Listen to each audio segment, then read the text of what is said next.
ఆ లిక్కర్ దందాలు ఇరుక్కున్నందుకు కేటీఆర్ మన శేఖర్ అన్న శోభోదిన మెచ్చుకుంటాడు ఆమెని పైకి ఏదో వెనకేసుకొస్తారు లోపల ఇట్లా బండబూతులు తిడుతున్నారు వాళ్ళు.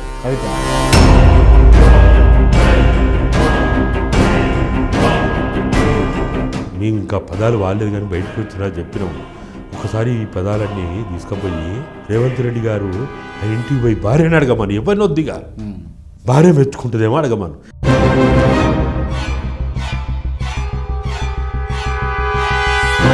రేవంత్ రెడ్డి గారు ఈ లోక్సభ ఎన్నికల తర్వాత బీజేపీతో జట్టు కట్టి బీజేపీ సీఎంగా మారే అవకాశాలు ఏమైనా ఉన్నాయా? ఏమన్నా ఎందుకు అనుమానం ఉందా మీకు? ఏమన్నా క్లియర్ అయ్యేది నిజంగానా? నాకైతే అనుమానం ఉంది.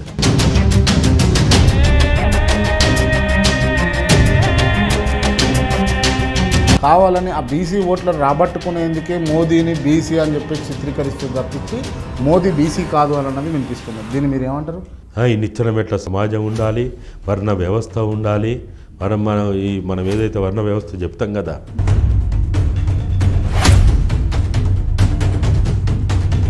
రేవంత్ రెడ్డి గారు మోదీ గారి 2 చేతులు పట్టుకొని మా పెద్దన్న అని చెప్పేసి మోదీ గారిని సంబోధించడం జరిగింది. దాని వెనుక ఏమన్నా రాజకీయ లబ్ధి కోసమా లేకపోతే నిజంగానే రాష్ట్ర అభివృద్ధి కోసం రేవంత్ రెడ్డి గారు ఆ మాట అన్నారా? ప్రజల ప్రయోజనాలు లేకపోతే సమాజ ప్రయోజనాలు అనేవి ఎక్కడ ఉండవు.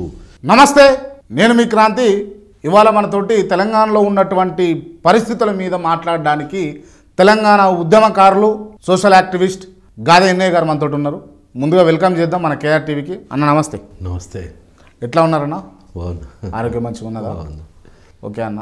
ఇప్పుడున్నటువంటి అంటే 10 ఏళ్ల పరిపాలనలో తెలంగాణలో కేసీఆర్ గారి పరిపాలన అంత మెరుగ్గా లేదు అని చెప్పేసి తెలంగాణ ప్రజలు నిశ్చయించుకొని కొద్దో గొప్ప మెజార్టీతోటి కాంగ్రెస్కు పట్టం కట్టినటువంటి పరిస్థితి అయితే చూస్తూ ఉన్నాం. 100 రోజుల పరిపాలనలో రేవంత్ రెడ్డి గారు మేము ఇది చేస్తాం, 6 గ్యారంటీలు అమలు చేస్తాం, 7వ గ్యారంటీ కింద చెప్పకుండానే చాలా పనులు చేస్తాము అని చెప్పేసి చెప్తున్నటువంటి అంశం అయితే గమనించాం. ఈ 100 రోజుల పాలనలో 15,000 కోట్ల రూపాయల అప్పు చేసిండు అన్న అంశాలు కూడా తెరపైకి వస్తూ ఉన్నాయి. ఇవన్నీ గమనిస్తుంటే కేసీఆర్ పరిపాలన బాగుండేనా లేకపోతే రేవంత్ రెడ్డి పరిపాలన బాగుండేనా అంటే ఒక్క మాటలో మీరు ఏం చెప్తారు? పరిపాలనలో మార్పు రాలేదు, పాలకుల మార్పిడి జరిగిందని మాత్రమే నేను అభిప్రాయపడుతున్నా, ప్రజలు కూడా అభిప్రాయపడుతున్నారు. పాలనలో మార్పు రాలేదు, పాలకులలో జెండాల్లో మాత్రమే మార్పు వచ్చింది.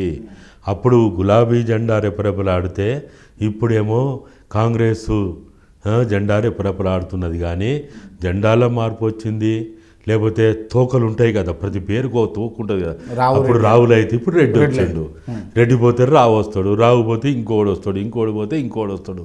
అంతేగాని ఎక్కడ కూడా గింత కూడా తేడా వచ్చిందని మాత్రం ప్రజలు అభిప్రాయపడతలేరు అనేది నేను స్పష్టంగా నాకున్నటువంటి అన్ని వర్గాల, అన్ని కులాల, అన్ని మతాల, అన్ని ప్రాంతాల ప్రజల నుంచి నేను నిత్యం సంబంధాల్లో ఉన్న వ్యక్తిగా నేను అభిప్రాయపడుతున్నా. ప్రజలు కూడా అభిప్రాయపడుతున్నారు. ప్రజలు పెద్ద దొంగని దించి చిన్న దొంగ నెత్తి మీద ఎత్తుకుందామనే ఆలోచనతో చేసిండే పని. కానీ ఇప్పుడు రెండు సార్ల ఇప్పుడు 2014 నుంచి 2018 వరకు జరిగిన విధ్వంసం కంటే 2018 నుంచి 2023 మధ్య జరిగిన విధ్వంసం అత్యంత భయంకరంగా, వినాశనకరంగా జరిగింది. ఎప్పుడు కూడా మనం చూడండి, మన ఊర్లలో మీరు కూడా గ్రామీణ ప్రాంతాల నుంచి వచ్చారు. మనము ఒక పోషమ్మకి, ఒక మైసమ్మకి, ఒక దుర్గమ్మకి, ఒక ఎల్లమ్మకి మన ఊర్లలో ఏదన్నా గ్రామానికి అరిష్ట కలిగినప్పుడు గ్రామాన్ని కాపాడడం కోసమని మనం ఏదో ఒక దూడని, ఆవు దూడనో బర్రె దూడనో మనం బలిస్తాం. బలిచ్చినప్పుడు ఏం చేస్తాం? మనం దండలేస్తాం, బొట్లు పెడతాం, మంచిగా ముస్తాబు చేసి డప్పులతోటి ఊరంతా ఊరేగించి ఆ మైసమ్మకో, దుర్గమ్మకో, ఎల్లమ్మకో, పోషమ్మకో ఎవరికి ఫస్ట్ కొయ్యాం. మనం బలిస్తాం. మనం దేవుని బిడ్డగా మనం ఇస్తాం. మా గ్రామాన్ని కాపాడు తల్లి అని ఇస్తాం. ఇచ్చిన తర్వాత అది చిన్న దూడ, ఆవు దూడ, బర్రెదూడ అయితే ఏం చేస్తుంది? చాలా బుద్ధిగా ఎవరి పొడవదు, ఎవరికి నష్టం చేయదు, ఎవరి పంట నష్టం చేయదు. గిట్ల మీద తిరుక్కుంటూనే, కంచెల్లో తిరుక్కుంటూనే మంచిగా బుద్ధిగా ఉంటుంది. జలితకిస్తాం అన్నట్టు. ఫస్ట్ ఒక 6 నెలలు, 7 నెలలు, 8 నెలలు గడిచిన తర్వాత అది ఊరుది కదా, ఊరు దేవత. ఎక్కడ పడితే అక్కడ తినొచ్చు, ఎక్కడ పడితే అక్కడ తిరగవచ్చు, ఏదైనా చేయొచ్చు. అయిన తర్వాత 7 నెలలు 8 నెలలు గడిచిన తర్వాత మనం అది ఏమవుతుంది, పెద్దగా అవుతుంది, ఎవరిని పడితే వాడిని పొడుస్తుంది, ఎవరిని పడితే వాడిని నష్టం చేస్తుంది. గట్టు మీద మేసిన కంచెలో మేసిన ఆ దేవుని అప్పచెప్పిన ఆ ఆవుదూడో బరెదూడో ఇక తిన్నదరగక బలిసి పంట పొలాల్లో కూడా పండి పొరుతుంటుంది. అయినా ఏమనలేని పరిస్థితి దాన్ని తీసుకుపోయి బంజరు దొడ్లు వేయలేము. బంజరు దొడ్లు వేయాలంటే పాపం, దాన్ని ముట్టలేము, కొట్టలేము, తిట్టలేము, ఏం చేయలేము.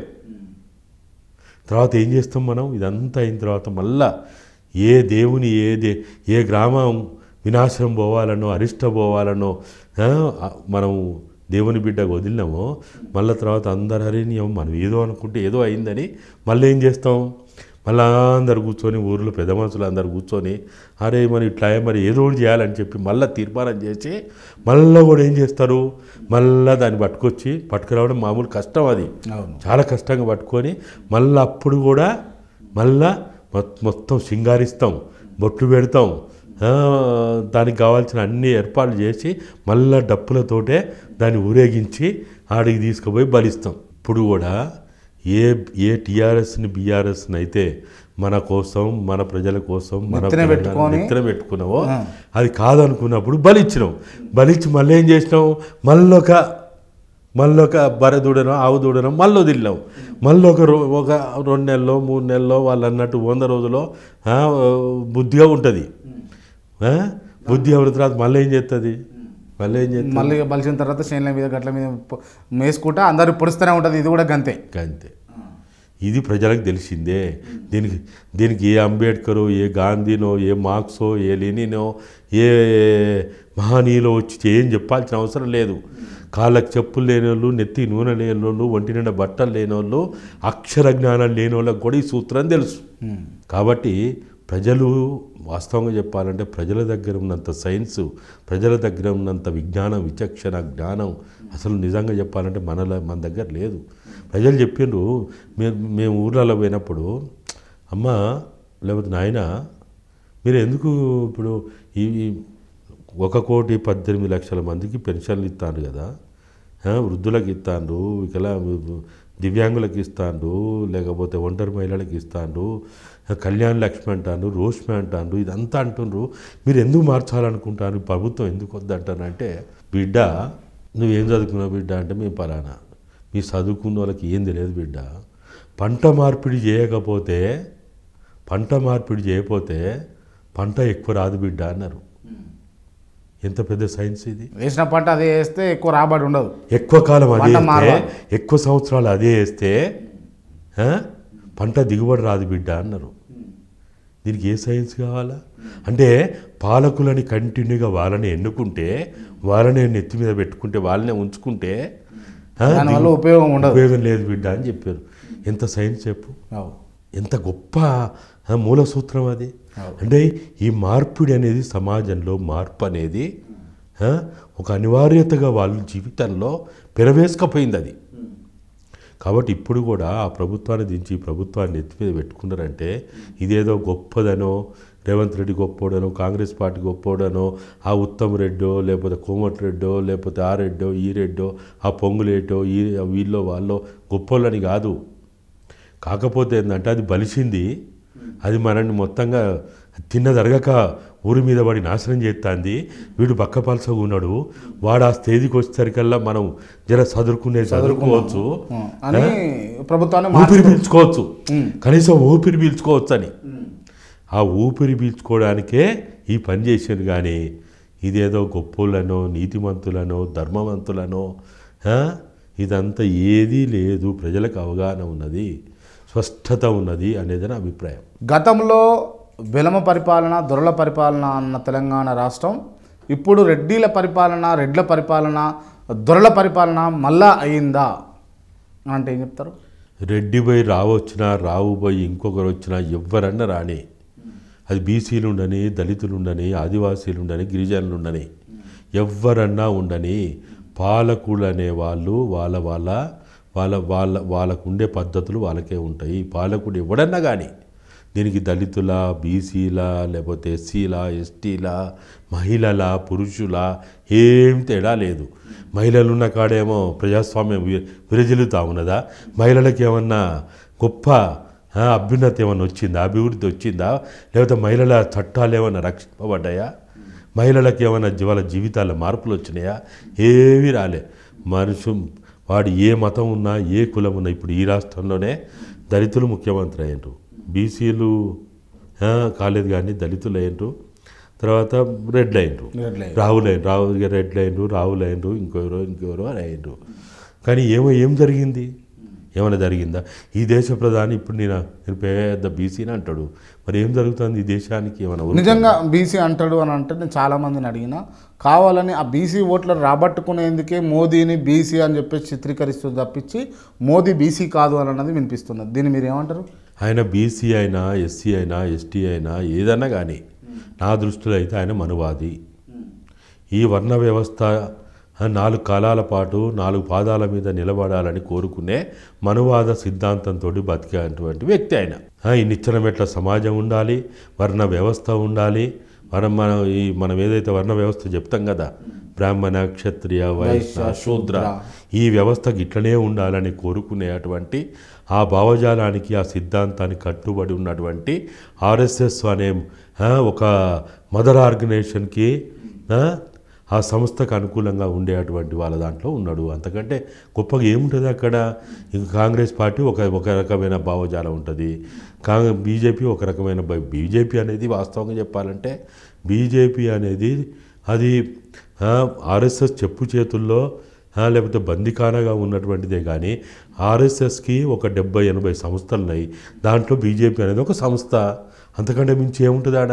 ఆర్ఎస్ఎస్ అన్నిటికీ మదర్ అంటారు అంతే. మరి అంతకంటే ఎక్కువ ఏముంటుంది ఆడ? రైట్. ఇప్పుడు మోడీ గారి సందర్భం వచ్చింది కాబట్టి అడుగుతా ఉన్నా, మొన్న పాలమూరు సభలో మాట్లాడుకుంటూ ఆదిలాబాద్ జిల్లాలో మాట్లాడుతున్నప్పుడు రేవంత్ రెడ్డి గారు మోదీ గారి 2 చేతులు పట్టుకొని మా పెద్దన్న అని చెప్పేసి మోదీ గారిని సంబోధించడం జరిగింది. దాని వెనుక ఏమైనా రాజకీయ లబ్ధి కోసమా, లేకపోతే నిజంగానే రాష్ట్ర అభివృద్ధి కోసం రేవంత్ రెడ్డి గారు ఆ మాట అన్నారా? ఏం లేదు, ఖచ్చితంగా మీరు అన్నట్టు రాజకీయ ప్రయోజనాలు తప్ప ప్రజల ప్రయోజనాలు లేకపోతే సమాజ ప్రయోజనాలు అనేవి ఎక్కడ ఉండవు. అట్లా ఉంటాయని మనం అనుకోవద్దు.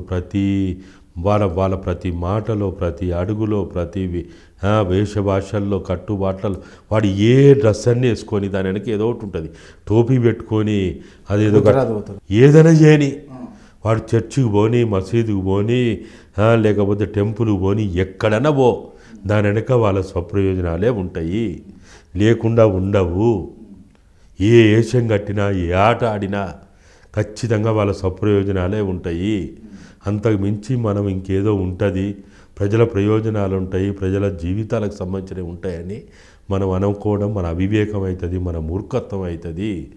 పాలకులు, నా దృష్టిలో పాలకులు అనేవాళ్ళు పులులతో సమానం. మొత్తం జంతు సమాజంలో పులికున్నంత క్రూరమైనటువంటి భావజాలం ఎవ్వరికి ఉండదు. పులి, చాలామంది ఏమనుకుంటారు అంటే పులి ఆకలి కోసం వేటాడుతుంది అంటారు, అనుకుంటారు. పులి ఆకలి కోసం వేటాడదు, ఆనందం కోసం వేటాడుతుంది. ఆకలి కోసం దొంగతనం చేస్తే, చిన్న దొంగతనం, ఒక 100 రూపాయలు, 200, 500, 1000 రూపాయలు దొంగతనం చేస్తే జైలు నింపుతున్నారు. లక్షల కోట్ల రూపాయలు భూబకాసురు లెక్క మింగుతూ ఉంటే ఈ హైదరాబాద్ చుట్టే పైగా భూములు, సర్ఫకాజ్ భూములు, ఎండోన్మెంట్ భూములు, వక్బోర్డ్ భూములు, సికం భూములు, మాన్యం భూములు, సీలింగ్ భూములు మింగుతూ ఉంటే, చెరువు శిఖలాలు, కొండలు, గుట్టలు, కాలువలు, వాగులు, వంకలు, నదులు నాశనం చేస్తుంటే మరి జైళ్ళలో ఎందుకు పెడతలేరు వీళ్ళు? కాబట్టి భూస్వాములైనా, పెట్టుబడిదారులైనా, పారిశ్రామికవేత్తలైనా, వ్యాపారవేత్తలైనా అదంతా ఒకటే జాతి. ఈ కులాలు, ఈ మతాలు, ఈ ప్రాంతాలు, ఇవన్నీ వాళ్ళది ఒకటే భాష, ఒకటే మతం, ఒకటే కులం, ఒకటే జాతి వాళ్ళది. అదే రాజకీయం. అంత తప్ప అనవసరంగా మనం ఏదో వాడు రెడ్డోడైనా వెలుమోడైనా బాపనోడైనా దళితుడైనా బీసీ అయినా ఎవడైనా కానీ రాజకీయ నాయకుడు అంతే. వాడు పులి లక్షణాలే ఉంటాయి. వాడు అవసరం కోసం కాదు, ఆకలి కోసం కాదు, ఆనందం కోసం వేటాడుతాడు. పైశాచిక ఆనందం దానికోసం వేటాడుతాడు. కాబట్టి మనం తెలుసుకోవాలి, మనం అర్థం చేసుకోవాలి, మనం అవగాహన చేసుకోవాలి. మనము ఈ విషయాల పట్ల రాజకీయ నాయకులు ఎవడైనా కానీ ఏ పార్టీ అయినా వాళ్ళ గుణం గదే, వాళ్ళ లక్షణాలు గవే. వాడు ఇప్పుడు ఎవడు కలుసుకుంటలేడు, ఎవరి దగ్గరికి పోతలేడు.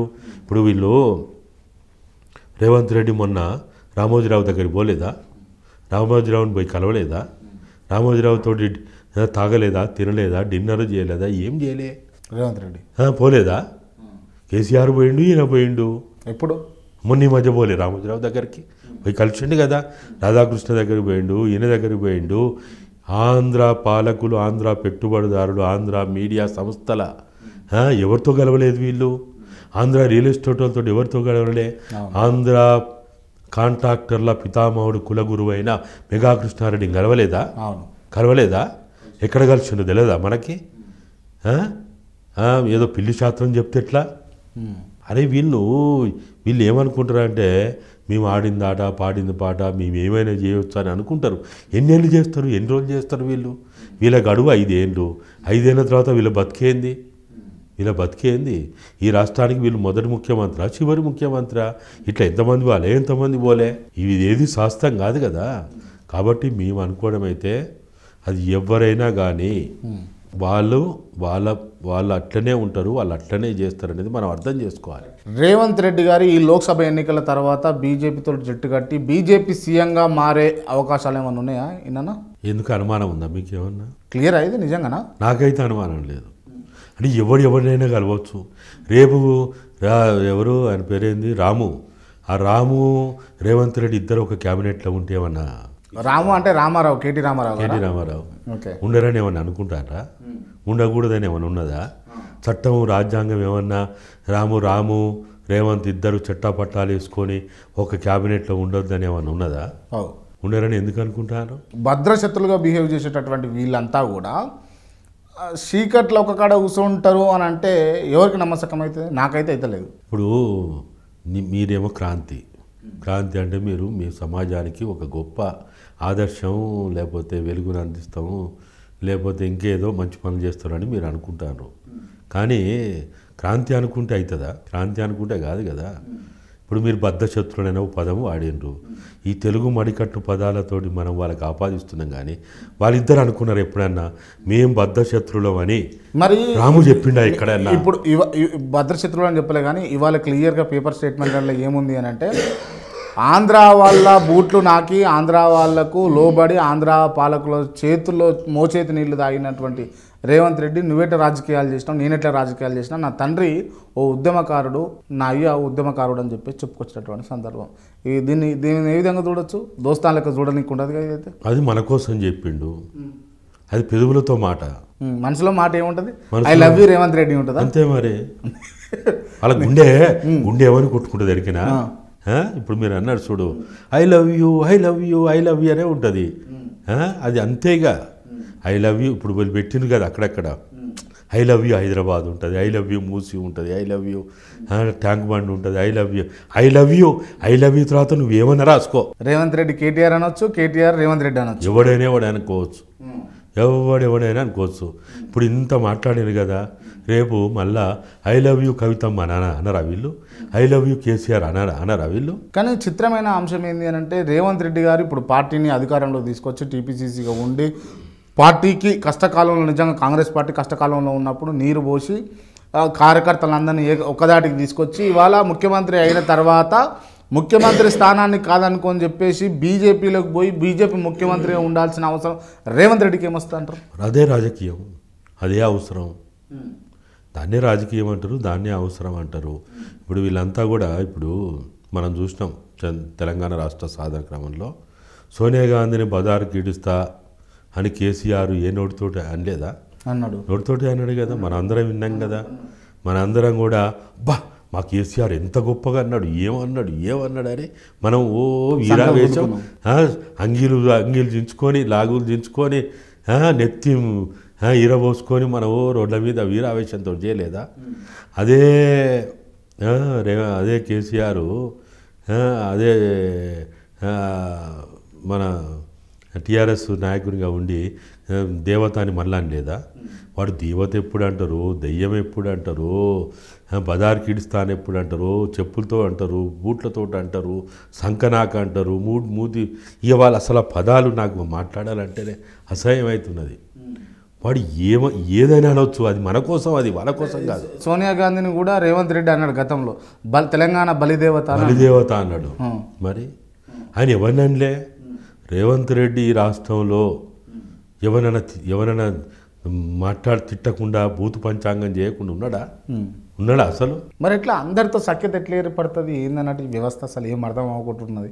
పొద్దున్న నుంచి మాకు కలిసినప్పటి నుంచి నా మనసులో ఒక ప్రశ్న మెదులుతూ ఉన్నది. అసలు కోమటిరెడ్డి వెంకటరెడ్డి రేవంత్ రెడ్డిని అన్న మాటలు ఎవరన్నా అన్నావా? మీరన్నారా, నేనన్నానా? ఎవడమన్నా అన్నావా? అనలేదు. ఎట్లా కలిసినారు ఇప్పుడు క్యాబినెట్లో? పక్క ఎట్లా కూర్చుంటారు? చెట్ల పట్టాలు ఎట్లేసుకొని తింటారు? వీని ప్లేట్లోది వాడు, వాని ప్లేట్లోది వీడు, వీని గ్లాసులోది వాడు, వాని గ్లాసులోది వీడు గుంజుకొని ఎట్లా తాగుతారు? అంటే వాళ్ళకి సిగ్గు లేదు, శరం లేదు, వాళ్ళు మాట్లాడే మాటలకు అర్థం లేదు. వాడు ఏదైనా మాట్లాడతారు. కాబట్టి ఇక వాళ్ళ గురించి మనము, నా దృష్టిలో అయితే వాళ్ళ గురించి మాట్లాడి నా నోరు ఖరాబు చేసుకోవద్దు అనిపిస్తూ ఉంటుంది ఎప్పుడు. ఏం విలువలు ఉన్నాయి? విలువలు ఉన్నవారి గురించి మాట్లాడినా అర్థం ఉన్నది. ఏం విలువలు ఉన్నాయి వీళ్ళకి? ఏమైనా విలువలు ఉన్నాయా? వాడు అంత పగటి వేషకాల కంటే అసలు నేను వీళ్ళనైతే కుక్క లెక్క పోల్చాలన్నా నాకు ఎందుకు మనసు ఒప్పుతలేదు. కుక్క కొంత విశ్వాసంగా ఉంటుంది, అంతో కొంత ఏంది చాలా ఉంటుంది. ఈ కుక్క అనాలన్నా, నక్క అనాలన్నా, ఏదనాలన్నా నాకైతే ఎందుకో అసలు వాళ్ళని తక్కువ చేసినట్టు అయితే అనిపిస్తున్నది. జంతువులనే తక్కువ చేసినట్టు అనిపిస్తుంటుంది. కాబట్టి వీళ్ళని ఇవ్వంతో పోల్చినా తక్కువే, ఇవ్వంతో పోల్చొద్దు అసలు మనం. కాబట్టి వీళ్ళు ఇంకా వీళ్ళకి ఏ జంతువులు అనకుండా వీళ్ళని ఒక వింత జంతువులు అనాలి. వీళ్ళని ఈ జంతువు ఆ జంతువు అనొద్దు మనం, వింత జంతువులని బ్రాండింగ్ చేయాలి వీళ్ళకి. రైట్. గతంలో ఒకసారి సీతక్క పిఏ ఇసుక దందా చేస్తూ దొరికిపోయిండు, సీతక్క ప్రమేయం లేదు, ఈయననే అట్లా చేస్తుండ అని చెప్పేసి తనపై సస్పెండ్ కూడా చేసిరు, ఆయనను కూడా విధుల నుంచి తొలగించారు కదా. సీతక్క ప్రమేయం ఇసుక దందాలో ఉందా లేదా అంటే మీరు ఏం చెప్తారు అన్న? ఇప్పుడు ఏ ఎమ్మెల్యే అయినా అరే వారు ఊర్లో సర్పంచే దందాలు చేస్తాడు, ఏ ఎమ్మెల్యే గురించి చేసిండా లేదా, వాస్తవమా, నిజమా, అబద్ధమా, ఇంత చర్చ నా దృష్టిలో అయితే అవసరం లేదు. అంటే సీతక్క అంటే పేరు మోసినటువంటి గొప్ప లీడర్.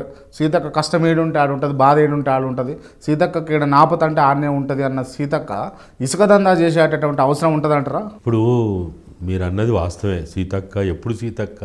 అధికారం రాకముందుకు సీతక్కనా? కాదు, ఆమె ఆ ప్రజల్లో ఉండి వాళ్ళు పెట్టింది తిని ఆ రొట్టె ముక్క, ఆ గటక, గంజనీళ్ళు, అంబలు తాగినప్పుడు సీతక్క. అన్నలు ఉన్నప్పుడు అక్కడ అన్నలు కానీ అక్కలు కానీ ఆ ప్రజల్లో ఏదన్నా కానీ ఆ ప్రజల శ్రేయస్సు కోసము అక్కడ ఉన్నప్పుడు అది మీరు అన్నట్టు ఆ సీతక్క. ఇవాళ ఒకటే మనం చూడండి, అది క్రాంతి అయినా ఇన్నయ్య అయినా ఎవడైనా కానీ మూసీ నదిలో పోయి మనం మునిగినాం అనుకో, ఏమవుతాం? మనం మురికి అవుతాం, అంతే కదా.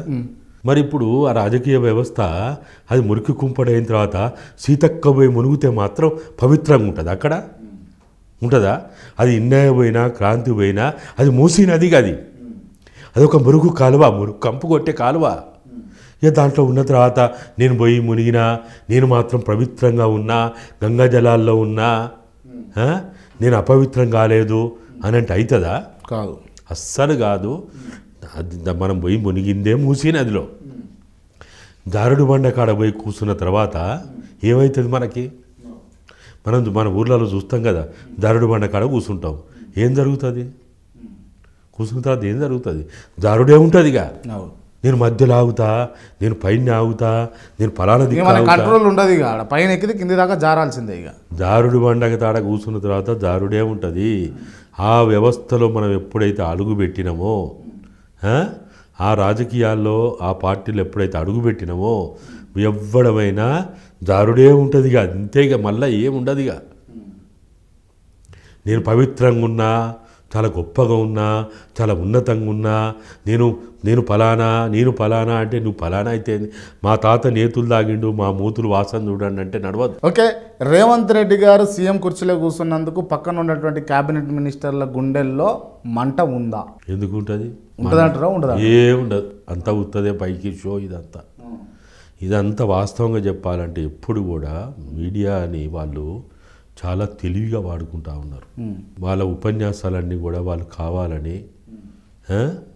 వాళ్ళు ఏం చేస్తారు, ఏదో ఒక లీక్ ఇస్తారు, ఏదో ఒక స్టేట్మెంట్ ఇస్తారు, ఏదో ఒక చిట్ చాట్ చేస్తారు, ఇంకేదో చేస్తారు. వాడేదో ట్విట్టర్ అట, ఫేస్బుక్ అట, వాడేదో వాట్సాప్ అట, ఏదో ఒకటి చేస్తాడు. చేసిన తర్వాత దాని మీద ఇక చర్చలు, వాదనలు, ఫలానా అంటే ఇట్లా అంటే అట్లా అంటే ఇట్లా. ఏముంటుంది ఆడ? ఎవ్వడు ఏం లేడు. ప్రతి ఒక్కడు వాని ఆస్తికి వీడు నష్టం చేయడు, వీని ఆస్తికి వాడు నష్టం చేయడు, వాని వ్యాపారాన్ని వీడు నష్టం చేయడు, వీని వ్యాపారాన్ని వాడు నష్టం చేయడు. వాళ్ళంతా కలిసే ఉంటారనేది మనం నేర్చుకోవాలి. కొన్ని సినిమాలలో చూసినట్టు వీళ్ళంతా పైకి ఫస్ట్ రోజు మొత్తం పైన డే టైంలో తిట్టుకొని నైట్ టైంలో కూర్చొని సిట్టింగ్ చేసేంత క్లోజ్నెస్ ఉంటుంది అంటారా? అంతే మరి, ఖచ్చితంగా ఉంటారు. ఎందుకు? ఇప్పుడున్న కేటీఆర్ రేవంత్ రెడ్డి కూడా కూర్చో కలిసి మాట్లాడుకునేటటువంటి సందర్భం ఉంటుంది అంటారా? ఇప్పుడు కేటీఆర్ నచ్చిన మనుషులు ఎందుకు పెట్టుకున్నారు రేవంత్ రెడ్డి తన దగ్గర? ఇప్పుడు ఐఏఎస్లని ఐపీఎస్లని లేకపోతే ఈ ఇతర ఎవరైతే ఉన్నారో ఈ లంగదందాలు చేసిన దాంట్లో, విధవ వేషాలు వేసిన దాంట్లో, తెలంగాణ ఆస్తుల్ని సంపదని నాశనం చేసిన వాళ్ళు ఉన్నారు కదా, పెద్ద చదువులు చదువుకొని మేము సమాజాన్ని ఒరగబెడతామని వచ్చిన వాళ్ళు ఉన్నారు కదా.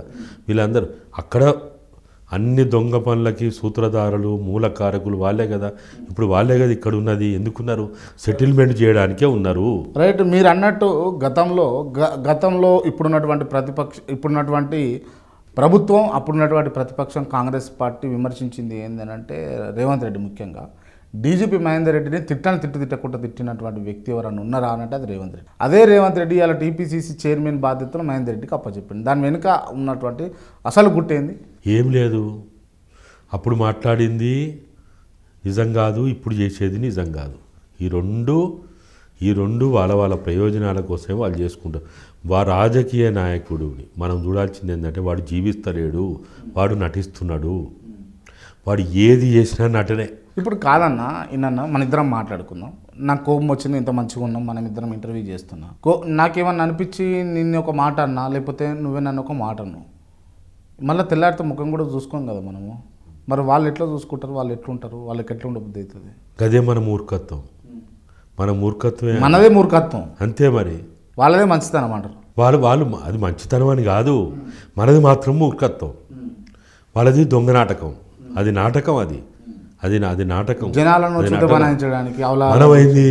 మనం అనవసరంగా మనకి ఊరు లేవదు, పీరు లేవదు, ఇంట్లో పోతే తలముంతలు ఉండవు, ముడ్డికి మొలదారం ఉండదు, కాళ్ళకి చెప్పులు ఉండవు, మనం కిందికి పోయి బండి వేసుకొని పోదామంటే లీటర్ పెట్రోల్ ఉండదు, మన టైర్ అరిగిపోయి ఉంటుంది, డొక్కు స్కూటర్లు ఉంటాయి. కానీ మనం మాత్రం వాళ్ళు పంకాలు కొడతా కూర్చుంటాం. మనం ఇది ఇట్లరా, అదట్టరా, వాడట్టరా, వీడిట్టరా, అబ్బా రేవంత్ రెడ్డి ఏం మాట్లాడిండు చూర్రా, కేసీఆర్ ఏం మాట్లాడిండు చూర్రా అని మనం ఉత్తగా పనికి మాటలు మాట్లాడుకుంటా మనం కూర్చో. నిజంగా మరి ఇది ఏమన్నా ఉన్నదా మరి అంటే ఏది లేదు మనకి. మళ్ళీ ఇంటికి పోతే ఇంట్లో గిన్నెలు కొట్లాడతాయి. మన పిల్లలు ఫీజు, నాయనా నెల అయింది, నా స్కూల్ ఫీజు అడిగినని, పుస్తకాలు లేవని, నోట్బుక్లు లేవని, నాకు కాళ్ళకి చెప్పులు లేవు, షూస్ లేదు, వాళ్ళు మొత్తుకుంటారు. ఇంటి కిరాయోడు వచ్చి కిరాయి కడతాడు వాడంటాడు, కరెంట్ బిల్లోడు వచ్చి వాటర్ బిల్లోడు వచ్చి వాడు మొత్తుకుంటాడు. కానీ మనం మాత్రం బయటకు వచ్చి ఇట్లా ఆఫీసులలో కుర్చీలో కూర్చొని మనం మాత్రం ఇక పొంకనాలు కొట్టుకుంటూ కూర్చుంటాం. వీడిట్లా, వాడట్లా, అది ఇట్లా, ఇది ఇట్లా, ఇది ఈరోజు ఇట్లయింది, ఆ రోజు ఇట్లయిందని మనం మాట్లాడతాం. వాళ్ళు ఏది లేదు, ఏది జరగదు. ఇది వాళ్ళు గొంగడి కప్పుకొని ఎంటికలు ఏరుకుంటారు. వాళ్ళందరూ కప్పుకున్నది గొంగడే. వాళ్ళు ఎవరికి నష్టం చేయరు, ఎవరిని వాళ్ళు మోసగించుకోరు, వాళ్ళు మంచిగానే ఉంటారు. మనం అనవసరంగా ఈ లేనిపోని మాట్లాడుకుంటూ లేనిపోని అన్నీ మనం ఊహించుకుంటూ మనం అంతా ఊహా ప్రపంచంలో ఉన్నాం.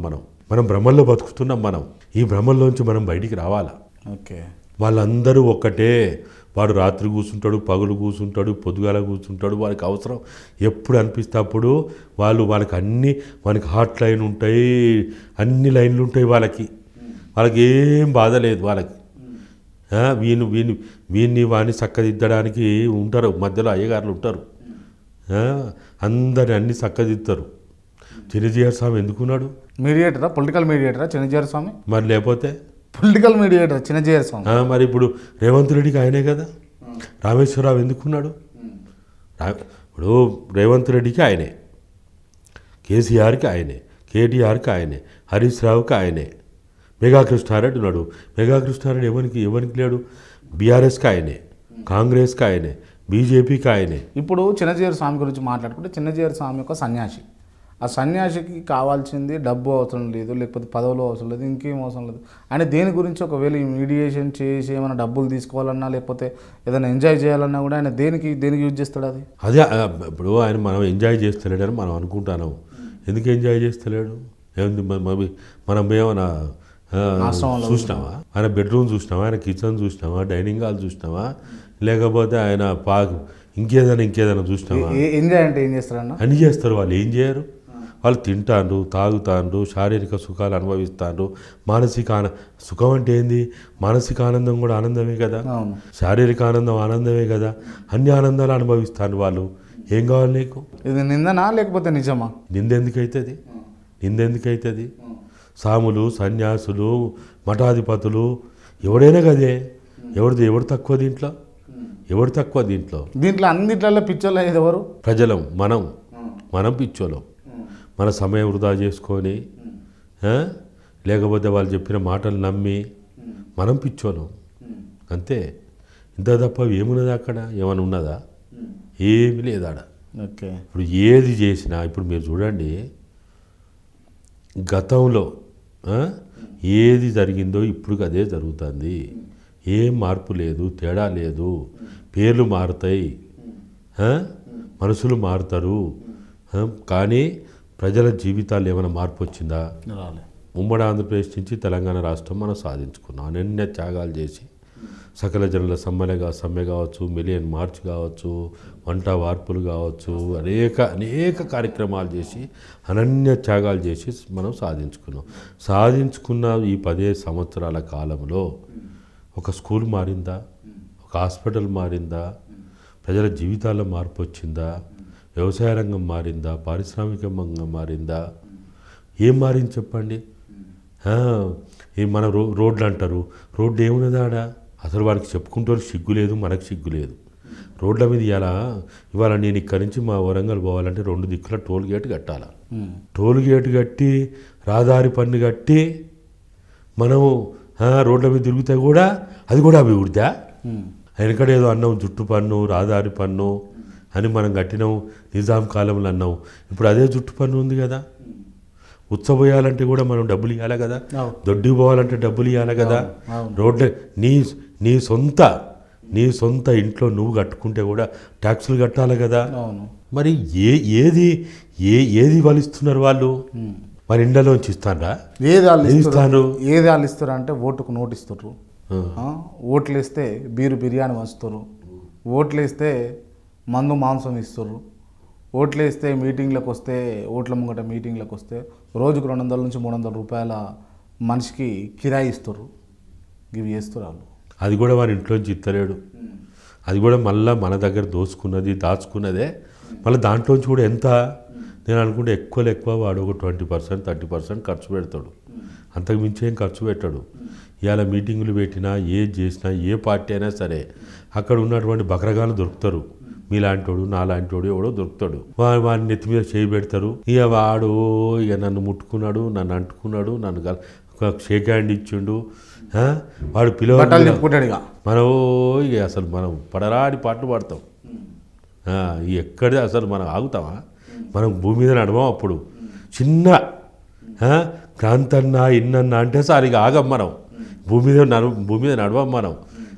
నన్ను ముఖ్యమంత్రి రేవంత్ రెడ్డి, లేకపోతే మాజీ ముఖ్యమంత్రి కేసీఆర్, మాజీ ఏదో ఉంది కదా మున్సిపల్ ఐటీ మంత్రి రాము, ఇన్నన్నా క్రాంతన్నా అన్నాడంటే అబ్బా ఇక పెళ్ళాం లేదు, పిల్లలు లేదు, తల్లిదండ్రులు లేరు, అందరిని వదిలిపెట్టి సాగు బతుకులో ఉన్న తల్లిదండ్రులను కూడా వదిలిపెట్టి ఇక పోయి వాళ్ళకి సేవ చేస్తాం మనం. గట్ల బతుకైపోయింది మనది. ఈ బతుకు మారాలా, ఈ ఆలోచనలు మారాలా. వ్యవస్థలో మార్పు రాదు, రాజకీయ నాయకుల్లో కూడా మార్పు రాదు అంటారు. వాడెందుకు మారుతాడు చెప్పు. ఈ రాజకీయ నాయకులు వైఖరిని మార్చాల్సిన బాధ్యత ప్రజల మీద ఉందా లేదా? ఖచ్చితంగా ఉన్నది, ఖచ్చితంగా ఉంది. ప్రజలు కూడా నేను పదే చెప్తున్నా, మీ ఎమ్మెల్యేని మీ మంత్రిని పుట్టెంటికలకు విలువకుర్రి, మీ శుభకార్యాలకు విలువకుర్రి, మీ ఊర్లలో ఏదో చిన్న ఇళ్ళ కార్యక్రమాలు అవుతాయి కదా, ఆ కార్యక్రమం ఈ కార్యక్రమం చేస్తారు కదా. అరే వీళ్ళు దరిద్రపోళ్ళు, ఈ ఎమ్మెల్యేలు కూడా వారు బర్త్డే అంటే పోతారు, సాగు కంటే పోతారు, లేకపోతే ఇంకేదో అరే ఆఖరికి ఏది ఏదో అంటారు కదా అన్నపస్త్రానం అంటే కూడా దానికి పోతారు, అది చీర కట్టుకుంటా అంటే పోతారు. అరే ఎమ్మెల్యేలారా, విధవల్లారా, సన్యాసులారా, మూర్ఖులారా, మీరు దేనికి పోవాలి? స్కూలు బాగు చేయడానికి పోండి, ఆ గ్రామ అవసరాలు తీర్చడానికి పోండి, హాస్పిటల్ బాగు చేయడానికి పోండి. వాడు ఊర్లో పోతాడు, ఆ స్కూల్ని సందర్శించడు, ఆ ఊరికి పోతాడు, మండలానికి పోతాడు, హాస్పిటల్లో అడుగుపెట్టాడు. దీనికా మీరు ఎమ్మెల్యేలు? ప్రజలను కూడా మనం కూడా మన ఇళ్ళల్లో ఫంక్షన్లు అయితే, మన ఇళ్ళల్లో ఎలాంటి కార్యక్రమాలైనా ఎమ్మెల్యేలను పిలుచుడు నిషేధించాలి మనం. అదొక గౌరవం అయిపోయింది. ఎమ్మెల్యే వస్తే మా పెళ్ళికి ఎమ్మెల్యే వచ్చిండు, మా ఎంపీ వచ్చిండు, లేకపోతే మినిస్టర్ వచ్చిండు అనేది ఒక గౌరవం అయిపోయింది. బర్త్డేకో లేకపోతే సాగుకు వచ్చినా కూడా గౌరవం అయిపోయింది. ఎందుకు గౌరవం? ఏం గౌరవం వాడదు అయిపోయింది. అట్లా వ్యవస్థలో అట్లా మార్పులు వచ్చినాయి, అట్లా అలవాటు చేసిర్రు. అందుకనే మనం మారాలి, ప్రజలు మారాలి, మనం ఆలోచనలు మారాలి. మా స్కూల్ బాగు చేయడానికి రా, మా హాస్పిటల్ బాగు చేయడానికి రా, మా గ్రామంలో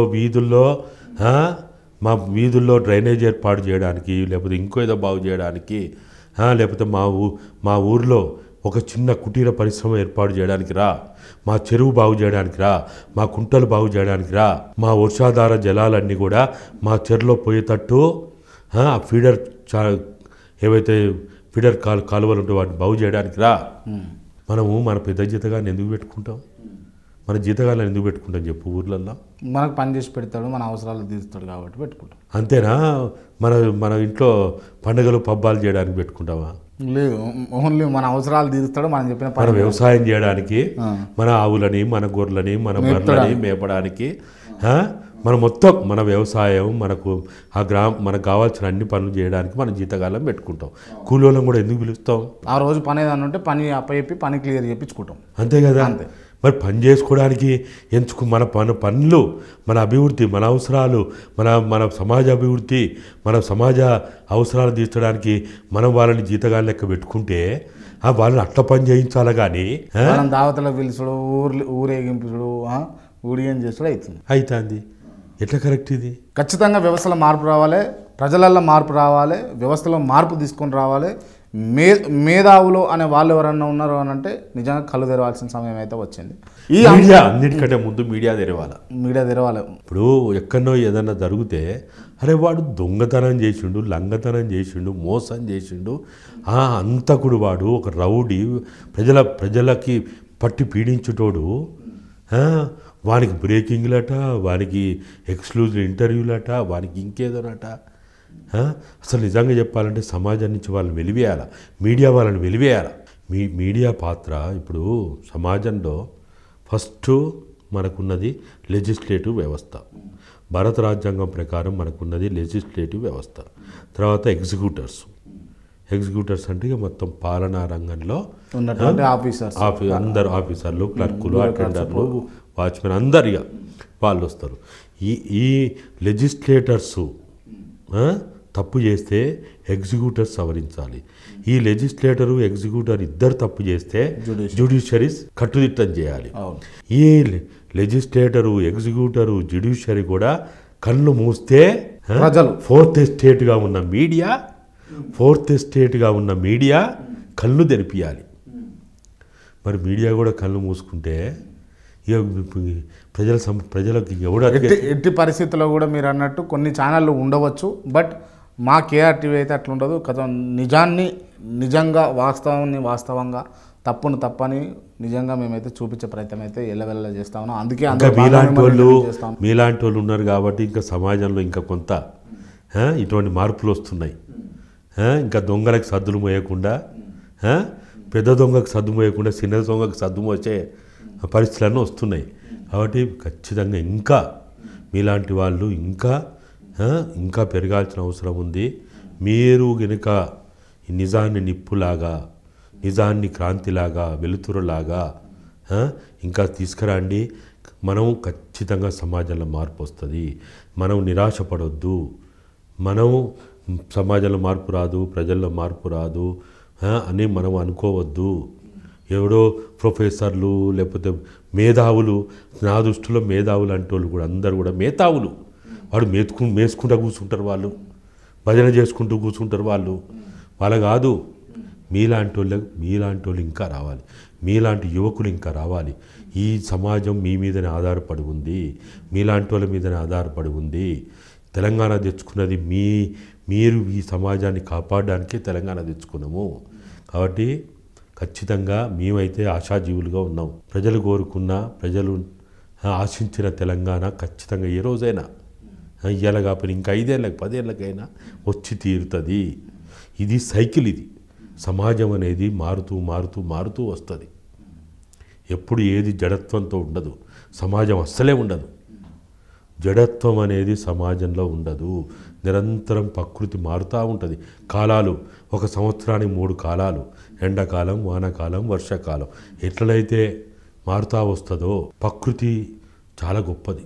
మనుషులం ప్రకృతిని, కాలాన్ని, కాలమాన పరిస్థితులను బట్టి మనం కూడా మారుతూ పోవాలి. ఎన్ని రోజులు ఉంటారు వీళ్ళు? ఎక్కువ రోజులు ఏమి ఉండరు. హిట్లర్ ఎన్ని రోజులు ఉన్నాడు? ముస్సోలిని ఎన్ని రోజులు ఉన్నాడు? నియంతలు ఎంతమంది చూసినాం? నిజాం కంటే మించిన బ్రిటిష్ వాళ్ళు భారతదేశంలో దేశమంతా హైదరాబాద్ ఆక్రమించలేకపోయారు. 13 సార్లు దండయాత్ర చేసిన కంటోన్మెంట్లు పెట్టగలిగిండు, కానీ తెలంగాణ మీద పూర్తి అడ్మినిస్ట్రేషన్ సాధించలేకపోయారు. చివరికి నిజాంని ఎవరు వెళ్ళగొట్టగలిగిండ్రు? తెలంగాణ సమాజం, తెలంగాణ ప్రజలు, తెలంగాణ మట్టి మనసులు, తెలంగాణ రక్తపు త్యాగాల వాసన నిజాముని బిహెచ్ఎల్, పటంచెరు, సదాశివపేట్, జైరాబాద్ సరిహద్దులు దాటేదాకా వెళ్ళగొట్టగలిగినరు. ఇది తెలంగాణ గడ్డ. కాబట్టి ఈ రేవంత్ రెడ్లు, లేకపోతే కేసీఆర్లు, రామారావులు, లేకపోతే వీళ్ళంతా వీళ్ళు చాలా చిన్నోళ్ళు. వీళ్ళు ఎంత, వీళ్ళ బతికెంత, వీళ్ళ ఆయుష్ ఎంత, చాలా చిన్నోళ్ళు వీళ్ళు. వాళ్ళు మేము ఏదో పెద్ద ఇది అనుకుంటారు. వాళ్ళు ఎంతటోళ్ళు. ఇప్పుడు చూస్తలేము వాళ్ళు. ఇప్పుడు ఏమైంది వాళ్ళ పరిస్థితి? గంట నిద్రపోలేక సీసాల కొద్ది దాగినా నిద్ర పడతలేదు వాళ్ళకి. మనం ప్రశాంతంగా ఉన్నాం కదా. మన తిండి మనం తింటాం, మన నీళ్ళు మనం తాగుతున్నాం, మంచిగా మనం హాయిగా మంచిగా మాట్లాడుకుంటున్నాం. మనకు గుండె జబ్బులు వస్తలేవు, షుగర్ లేవు, బీపీలు లేవు. మనం మంచిగా ఉన్నాం, మనం జీవిస్తున్నాం. కానీ వాళ్ళు. అండ్ ఇంకో అంశం ఏంటి అని అంటే, ఇక్కడ సీఎంగా రేవంత్ రెడ్డి గారు అధికారంలోకి కాంగ్రెస్ పార్టీని తీసుకొచ్చారు. ఒకవేళ ఇప్పుడు ఆంధ్రప్రదేశ్లో కూడా రానున్నాయి ఎన్నికలు, అక్కడ బాబు గారు కనుక అధికారంలోకి వస్తే ఆంధ్రప్రదేశ్ తెలంగాణ కలిసే అవకాశం ఏమైనా ఉంటుందా? కలవదు. ఇప్పుడు కలవదు. భౌగోళికంగా అయితే కలవదు, కానీ మానసికంగా అప్పుడైనా కలుచున్నారు, ఇప్పుడైనా కలుచున్నారు, వ్యాపార పరంగా కలుచున్నారు, పారిశ్రామికంగా కలిసే ఉన్నారు. కాంట్రాక్టర్లు మంచి చెడ్డ అన్ని రకాలు కలిసే ఉన్నారు. వాళ్ళు ఏం విడిపోయింది చెప్పు. ఇప్పుడు మొన్న చూసినాం కదా మనం, వెంకట్రామరెడ్డి తమ్ముడు అన్నో కూతుర్ని ఎవరికి ఇచ్చిండ్రు? పొంగులేటి తమ్ముని కొడుకు ఇచ్చిండ్రు. వాళ్ళు ఎక్కడ కలిసి విడిపోయారు చెప్పు? వాళ్ళు ఎక్కడ విడిపోయిందా? వ్యాపారాల్లో విడిపోలే, బంధాలు అనుబంధాలు ఎక్కడ విడిపోయారు వాళ్ళు? ఎడని విడిపోయిందా? మనం పిచ్చోళమయ్యి, మూర్ఖులమయ్యి, మనకు అవగాహన లేక మనం కులాల పేరుతోటి, మతాల పేరుతోటి, ప్రాంతాల పేరుతోటి ప్రజలు మనం అనుకుంటారం కానీ వాడు ఎక్కడ విడిపోయింది చెప్పు. ఇప్పుడు రేవంత్ రెడ్డి ఏమైనా సాయం చేసే అవకాశాలు ఉన్నాయా? ఆ అధికారం బాబుకు వచ్చే విధంగా ఆంధ్రప్రదేశ్లో చేస్తాడు, ఎందుకు చేయడు? బాబు శిష్యుడే రేవంత్ రెడ్డి అని కేటీ రామారావు చాలాసార్లు అన్నాడు. నిజంగా ఇప్పటికి కూడా ఒక ముఖ్యమంత్రి స్థాయిలో ఉండి బాబు శిష్యునిగానే వ్యవహరిస్తుంటారు రేవంత్ రెడ్డి. చేస్తాడు, ఎందుకు చేయడు?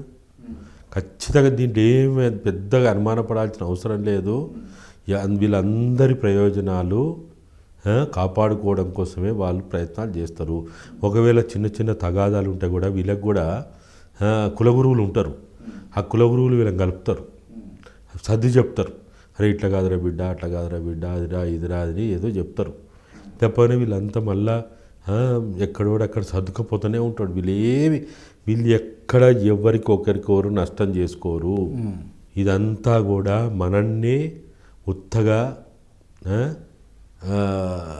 వాళ్ళ రాజకీయ స్వార్థ ప్రయోజనాలకి. ఇప్పుడు వీని పాలన పోతే వాని పాలనే రావాలి, వాంది పోతే వీనికే రావాలి, కానీ ఇంకొకరికి రావద్దు. ఇంకొకడు ఎవరు? ప్రజలు, సమాజ శ్రేయస్సు కోరుకునే వాళ్ళు, సమాజ అభివృద్ధి కోరుకునే వాళ్ళు, ధర్మం న్యాయం 4 పాదాల మీద నడవాలనే వాళ్ళు, వాళ్ళకి రానియరు. వాళ్ళే పంచుకుంటారు. ఆర్ఎస్ ప్రవీణ్ కుమార్ గారు బీఆర్ఎస్తో జితగట్టారు. దానివల్ల ఆర్ఎస్ ప్రవీణ్ కుమార్ గారికి లాభం ఉంటుందా, బీఎస్పీకి లాభం ఉంటుందా, బీఆర్ఎస్కి లాభం ఉంటుందా? నేను మిమ్మల్ని కూడా గతంలో కూడా అడిగిన. ఇద్దరికి లాభమే, ఇద్దరు ప్రయోజనాలు ముడిపడి ఉన్నాయి. వ్యక్తిగత లాభాలా, రాజకీయ లాభాలా, ప్రజా లాభాలా? ప్రజల పాదం పక్కన పెట్టండి. ఇక ప్రజలనే మాట మనం మాట్లాడవద్దు అసలు. మీరు అన్నారు చూడు, వ్యక్తిగతమా రాజకీయం అన్నారు కదా, వ్యక్తిగతం రాజకీయమే ఉంటుంది. ఇంతకుమించి ప్రజలు ఇప్పుడు వాళ్ళిద్దరు కలిసిండ్రు, మొన్న తిట్టుకున్నారు, ఇప్పుడు కలిసిండ్రు. తిట్టుకున్న నాడు ఏమైనా ఉన్నదా, కలిసిన నాడు ఏమైనా ఉన్నదా? ఇప్పుడు కేసీఆరే ప్రవీణ్ కుమార్ గారిని రెడీ చేసింది. కేసీఆర్ యాంటీ ఇన్కంబెన్సీ నోట్లను చీల్చడం కోసం ప్రవీణ్ కుమార్ను బీఎస్పీ నుంచి నిలబెట్టింది తెలంగాణలో అన్నది ఉన్నది. నిజమా ఇది? ఉండొచ్చు, వాస్తవం కాదని ఎందుకు అనుకుంటాం. ఏదైనా జరగవచ్చు. ఇప్పుడున్నటువంటి రాజకీయ చదరంగంలో ఏదైనా సాధ్యమే. మనం ఇంతకుముందే అనుకున్నాం, ఇంటర్వ్యూ ఫస్ట్ మాట్లాడుకున్నప్పుడే, వాడు ఏ సంఘటని, వాడి నోట్లోంచి ఏ మాట రాని, దాని వెనుక వాని హిడెన్ ఎజెండా ఉంటుంది. దాని వెనుక వాని స్వార్థ రాజకీయ స్వప్రయోజనమే ఉంటుంది. ప్రజల ప్రయోజనం అనేది ఉండదు. వాడు ఏదైనా చేయి, వాడు పంచగట్టు, పాయింట్ వేసుకో, షూట్ వేసుకో, బూట్ వేసుకో, వాడు చర్చికి పో, మసీదుకు పో, టెంపుల్కి పో, ఎక్కడికైనా పో, వాడు ఏదైనా చేయని వాళ్ళ స్వార్థ రాజకీయ ప్రయోజనమే ముడిపడి ఉంటుంది. వాళ్ళ వర్గ రాజకీయ ప్రయోజనమే ముడిపడి ఉంటుంది. వాళ్ళ దోపిడీ రాజకీయ ప్రయోజనమే ముడిపడి ఉంటుంది. అంతకు తప్ప వాళ్ళ ఆధిపత్య రాజకీయ ప్రయోజనమే ముడిపడి ఉంటుంది. ఇంత తప్ప నేనైతే వేరే ఏమున్నా చెప్పని ఎక్కడనున్నదా? రేవంత్ రెడ్డి కాంగ్రెస్ వాళ్ళని తిట్టినాడు ఏమన్నా ఉన్నదా? కాంగ్రెస్ వాళ్ళు రేవంత్ రెడ్డిని తిట్టినాడు ఏమన్నా ఉన్నదా? ఇప్పుడు ఇద్దరు కలిసి మాట్లాడుకునే నాడు ఏమన్నా ఉన్నదా? అసలు ఏ విలువలు ఉన్నాయి వీళ్ళకి? ప్రజలు కార్యకర్తలు పిచ్చోళ్ళు అయిపోతున్నారు అంతే, వేరే ఏమీ లేదు దీంట్లో ప్రజలుగా మనందరం అర్థం చేసుకోవాల్సింది, మనము మన ప్రయోజనాలు, సమాజ శ్రేయస్సు, సమాజ అభివృద్ధి 100కి దాదాపుగా 90-95% ఉన్నటువంటి ఈ ప్రజలు ఎవరైతున్నారో, దోపిడీ గురయ్యే వాళ్ళు, అన్ని రకాలుగా ఈ ఆధిపత్యంలో బతుకుతున్న వాళ్ళు ఎవరైతే ఉన్నారో, వాళ్ళు మనం అర్థం చేసుకోక, మనం మూర్ఖులుగా, మనలో మనం ఘర్షణతోటి మనం విడిపోయి, నేను అందుకని పదే చెప్తున్నా, మనం విడిపోయి ఓడిపోతున్నాం. మనం కలిస్తే గెలుస్తాం, మనం విడిపోతే ఓడిపోతాం. మనం విడిపోయి ఓడిపోతున్నాం. విడగొట్టడం అనేది వాళ్ళకి వెన్నతో పెట్టిన విద్య. ఇప్పుడు ఎవరిని విడగొట్టలేదు చెప్పు? ఆఖరికి కులాలను కూడా విడగొట్టింది కదా. ఎస్సీ కులాన్ని విడగొట్టింది కదా, ఆదివాసీలు ఎస్టీలను విడగొట్టింది కదా, బహుజనులను విడగొట్టింది కదా, మనం అగ్ర కులాలుగా చెప్పబడే వాళ్ళని విడగొట్టింది కదా. ఎవరిని విడగొట్టలేదు చెప్పు? ఈ పంచాయతీలు ఎవడు పెట్టిండు? ఆదివాసీల్లో గిరిజనులు వేరు, ఆదివాసీలు వేరు, గోండులు వేరు, కోయలు వేరు, చెంచులు వేరు, అనేక రకాలుగా ఉన్నోళ్ళు వాళ్ళంతా వేరు. గోర్మాటి లేకపోతే వీళ్ళదే మన లంబడోలు వేరని బ్యాలెన్స్ చేస్తేవి దళితుల కాడికి వచ్చేసరికి ఎస్సీ లాంటివి మాలాంటివి ఇంకేదో అంటివి బీసీల కాడికి పోతే ఎంబీసీ అంటివి బీసీ లాంటివి ఇంకో దగ్గరికి పోతే ఇంకేదో అంటివి ఓబీసీ అంటివి ఈబీసీ అంటివి ఇంకేదో బీసీ అంటివి ఎన్ని రకాలుగా విడగొట్టినా లేదా విభజించి పాలించు అన్నట్టు అంతే అంత తప్ప ఈ విభజించు పాలించని చెప్పడంలోనే మనువాదం ఉంది. మనువాదం ఇవాళ మనువాదం ఇది అలా బతికి బట్టగట్టగలుగుతున్నదంటే దాని మూల సూత్రం విభజించి పాలించడం అనే సూత్రంలోనే బతుకుతున్నది. మనువాదాన్ని కనుక మనం అర్థం చేసుకోకపోతే మనం మానవ సమాజాన్ని, మానవ శ్రేయస్సుని, మానవ మనుగడని మనం ముందుకు తీసుకుపోలేం. ఓకే, ఈ అంశాలు పక్కన పెడితే మేడిగడ్డ కాళేశ్వరం గురించి మాట్లాడితే కాళేశ్వరంలో స్కామ్ జరిగిందా? 1,00,000 కోట్ల స్కామ్ నిజంగా జరిగిందా? కేసీఆర్ వాటా ఎంత, కేటీఆర్ వాటా ఎంత, హరీష్ రావు గారు వాటా ఎంత? 1,00,000 కోట్లు అనే పదం ఉత్తదే కానీ దాని మొత్తం బడ్జెట్ ఇప్పటివరకు బిల్లులు పాస్ అయిందే 94 లక్షల కోట్లు ఏదో అన్నారు. మరి అయినప్పుడు నీ బిల్లు విత్డ్రా అయిందే గంత అన్నప్పుడు, నీ ట్రెజరీ నుంచి పోయింది డబ్బులే అని గంత అన్నప్పుడు 1,00,000 కోట్ల అవినీతి ఎట్లుంటుంది? అదంతా ఉత్తమ ఇచ్చట్లు కానీ అది మనం ఏదో మాట్లాడుకోవడానికి బయటికి చెప్పుకోవడానికి పనిచేస్తుంది. ప్రతిపక్షం సృష్టించిందా అప్పుడున్న ప్రతిపక్షం? 1,00,000 కోట్ల స్కామ్ జరిగింది, కేసీఆర్ తిన్నాడు కాళేశ్వరం సొమ్ము అని చెప్పేసి. ఇప్పుడు వాళ్ళు అప్పటి ప్రతిపక్షం ఇప్పుడు పాలకపక్షం కదా, వాళ్ళే ఇప్పుడు మన శ్వేతపత్రం ఇచ్చింది. దాంట్లో ఏమి ఇచ్చిండ్రు? వాళ్ళే కదా ఇచ్చింది శ్వేతపత్రం. అసెంబ్లీ సాక్షిగా వైట్ పేపర్ ఇచ్చింది కదా. దాంట్లో ఏం చెప్పిండ్రు? మొత్తం టోటల్ ఎస్టిమేషను 1,24,00,000 కోట్లు ఏదో అన్నారు కదా. ఇప్పటివరకు అమౌంట్ డ్రా అయింది ఎంత? 94 లక్షల కోట్లు ఏదో అన్నారు. మరి అయినప్పుడు వీళ్ళు 1,00,000 కోట్లు ఎట్లయితుంది? కాదు కదా, కాదు. 94,000 ఏదో కోట్లు అన్నారు కదా వీళ్ళు, ఎట్లయితుంది మరి? 94,000 కోట్ల రూపాయలు డ్రా అయిందని నువ్వే అసెంబ్లీ సాక్షిగా చెప్తూ ఎట్లా అంటారు? అది అన్నీ ఉత్తమ ఉచ్చట్లు కానీ అది 1,00,000 కోట్ల, 1,00,00,000, 2 కోట్ల, 10 కోట్ల అది పక్కన పెడదాం. అది ఎంత అన్నా కానీ అవును ఒక అవినీతి అయిందన్నావు, అవినీతి జరిగింది అంటున్నావు. ఇవాళ నువ్వు రాజ్యంలో ఉన్నావు, పాలనలో ఉన్నావు, చట్టం నీ చేతిలో ఉంది, శిక్ష వేయించే అధికారం నీకున్నది, అవకాశం నీకున్నది. నువ్వు దాని మీద శిక్ష విధించే అధికారం కూడా వీళ్ళకి లేదు. చెప్పేది అవుతుంది కదా, తప్పు చేసిన వాళ్ళు వీళ్ళు తప్పు చేసిందని బోన్లను నిలబెట్టగలిగే సత్తా ఉంది. చట్టం నీకు హక్కు ఇచ్చింది, చట్టం నీకు ఒక బాధ్యత ఇచ్చింది. ఆ పని చేయి నువ్వు. అది చేయకుండా ఈ వాగుడు ఎందుకు, ఈ వాగాడంబరం ఎందుకు, ఈ సొల్లు కబుర్లు ఎందుకు, ఈ చేతగాని ఈ విధవైశాలు ఎందుకు నీకు, ఇవన్నీ ఎందుకు నీకు? అరే నీ పని నువ్వు చేయరా నాయన అని మేము నీకు పట్టం కట్టి ముఖ్యమంత్రి సీట్లో కూర్చోబెట్టి మా పెద్ద జీతగాని లెక్క నిన్ను పెట్టుకుంటే నువ్వు చేయాల్సిన పని చేయకుండా నీకు నెలకి సుమారు 15 నుంచి 20 కోట్ల రూపాయలు నీకు తగలబెడతా ఉంటే నువ్వు గా పని చేయకుండా ఉత్తగా వాగాడంబరం, నిన్ను వాగాడంబరం కోసం కాదు పెట్టింది, పరిపాలన చేయడానికి నిన్ను అక్కడ కూర్చోబెట్టినావు. నువ్వు కేటీఆర్నా నువ్వేం అసలు వీళ్ళెవడు, వాడైనా వీడైనా ఎవడైనా కానీ వీళ్ళెవడు మాట్లాడడానికి? జైల్లో పెడతామంటారు, చిప్ప కూడంటారు, జీవితాంతం జైలు అంటారు. అరే మీరెవడే అనడానికి? వాళ్ళేమో ఇది 6 నెలలకి 3 నెలలకు కూలిపోద్దని వాడంటాడు. నువ్వు వీడు అనడానికి వీడెవడు అసలు? 6 నెలలకు కూలుతుందా, 3 నెలలకు కూలుతుందా, కాలుతుందా, బొంద పెడతావా, ఇవన్నీ మీరెవడు చెప్పడానికి? అసలు ఏమైపోయిందంటే వీళ్ళంతా కూడా ఈ బఫున్లకు కూడా కొన్ని విలువలు ఉండేది ఒకప్పుడు. ఈ బఫున్లకు ఉన్న విలువలు కూడా ఇప్పుడు లేకుండా అయిపోయింది. ఇప్పుడు ఎవరు బఫున్లకు కూడా అందుకనే వాళ్ళకి కొన్ని విలువలు ఉండేది. వీళ్ళని అందుకనే జంతువులతోటి, పక్షులతోటి వీళ్ళని పోల్చాలంటే కూడా ఎందుకో బాధ అనిపిస్తుంది మాకైతే. ఓకే, ఈ మేడిగడ్డ సంగతి ఏందన్నా? మేడిగడ్డ నిజంగా కుంగడానికి కారణం ఏమైండు? మేడిగడ్డను బాగు చేసే అధికారం, హక్కు, రెస్పాన్సిబిలిటీస్ ఉన్నా కూడా ప్రభుత్వం ఎందుకు పట్టించుకోవట్లేదు? గత ప్రభుత్వం మీద ఎందుకు దోస్తుంది? ఏం లేదు, ఇప్పుడు దాన్ని ఒక మ్యూజియంలో పెట్టిన వస్తువు లెక్క అయింది. నిజాం పోయిన తర్వాత ఆ కోహినూరు వజ్రాన్ని పెట్టినట్టు దీన్ని కూడా పెట్టి చూపించాలనుకుంటానో ఏందో మరి. అరే ఇప్పుడు అది ప్రజల సొమ్ము, అది కాంగ్రెస్ పార్టీది కాదు, బీఆర్ఎస్ పార్టీది కాదు, అది కేసీఆర్ది కాదు, రేవంత్ రెడ్డిది కాదు, ఎవరిది కాదు. ప్రజలు వాళ్ళ చెమట చుక్కల ద్వారా వాళ్ళ రెక్కలు ముక్కలు చేసుకొని వాళ్ళు కట్టిన ట్యాక్సుల ద్వారా నిర్మాణమైనటువంటి ఒక ప్రాజెక్టు. దాన్ని 94,000 కోట్ల ఏదైతే 1,00,000 కోట్ల అంటున్నారో వాళ్ళు, దాంతో అయింది. దాన్ని అయినప్పుడు వీళ్ళు ఏం చేయాలి దాన్ని? అది ఒక పిల్లరు అక్కడ అది నిర్మాణ లోపమా, లేకపోతే భూమిలో ఉన్నటువంటి వస్తున్న ప్రకంపనాలు లోపమా? మనకి ఎంత సైన్స్ టెక్నాలజీ డెవలప్ అయినా కానీ ఇవాళ ఇన్ని వినాశనాలు ఎందుకు జరుగుతున్నాయి? ఇవాళ ఢిల్లీలో, మన ఢిల్లీ అంటే భారతదేశ రాజధాని, అక్కడ చాలా అందరు పెద్దోళ్ళే ఉన్నారు కదా. మరి ఢిల్లీలో కూడా భూకంపాలు ఎందుకు వస్తున్నాయి? మరి రావద్దు కదా. మరి ఈ ప్రకృతి వైపరీత్యమే కదా, అంతే కదా.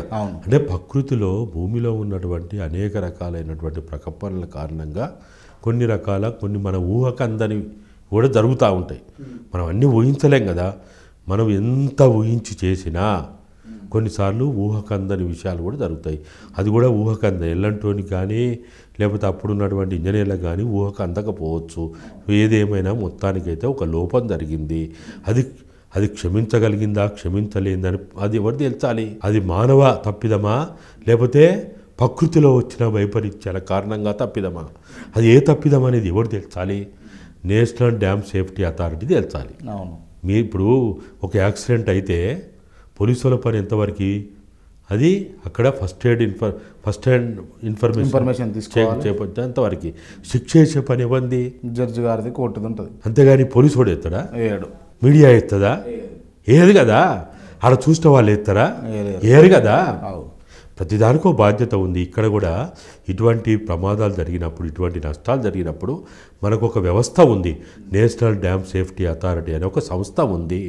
ఆ సంస్థ చేయాలా పని. ఇప్పుడు వాళ్ళు ఎందుకు నిర్లక్ష్యం చేస్తున్నారు అంటారు? మరి ఎందుకు పట్టించుకోవట్లేరు అని అంటే ఏమంటారు? ఇప్పుడు పట్టించుకోకపోవడం ఏం లేదు. అక్టోబర్ 21వ తారీఖు జరిగిన తర్వాత వాళ్ళు వెంటనే ఇక్కడికి వచ్చిండ్రు, చూసిండ్రు, ప్రాథమిక రిపోర్ట్ ఇచ్చిపోయిన వాళ్ళు. ఇచ్చిన తర్వాత డిసెంబర్ 7 తర్వాత ఈ ప్రభుత్వం వచ్చింది. ఇక తర్వాత ఎన్నికలు కాబట్టి వాళ్ళకు కూడా ఎలక్షన్ కమిషన్ ఆధ్వర్యంలో పరిపాలన జరుగుతుంది కాబట్టి వాళ్ళు కొద్ది కాలం అట్లా ఆగిండ్రు. 7వ తారీఖు ప్రభుత్వం వచ్చింది. వచ్చిన తర్వాత వీళ్ళు ఏం చేయాలి? వెంటనే అదే నేషనల్ డ్యామ్ సేఫ్టీ అథారిటీ వాళ్ళకి మళ్ళీ బాధ్యత అప్పచెప్పి మీరు దీని మీద పూర్తిగా మాకు రిపోర్ట్ ఇవ్వండి, ఏం జరిగిందో చెప్పండి, చెప్తే మేము మళ్ళా ఏదన్నా రెనోవేషన్ చేసుకుంటాం, మంచిగా చేసుకుంటాం అని చెప్పాలి. ఆ నిర్మాణ బాధ్యత వహించినటువంటి ఎల్ఎన్టీ వాళ్ళతోటి మేము ఏదో ఒక వాళ్ళు చేస్తామని రెడీగా ఉన్నారంట. ఎల్ఎన్టీ వాళ్ళు లెటర్ ఇచ్చిన చేస్తామని చేయించుకోవాలి కదా.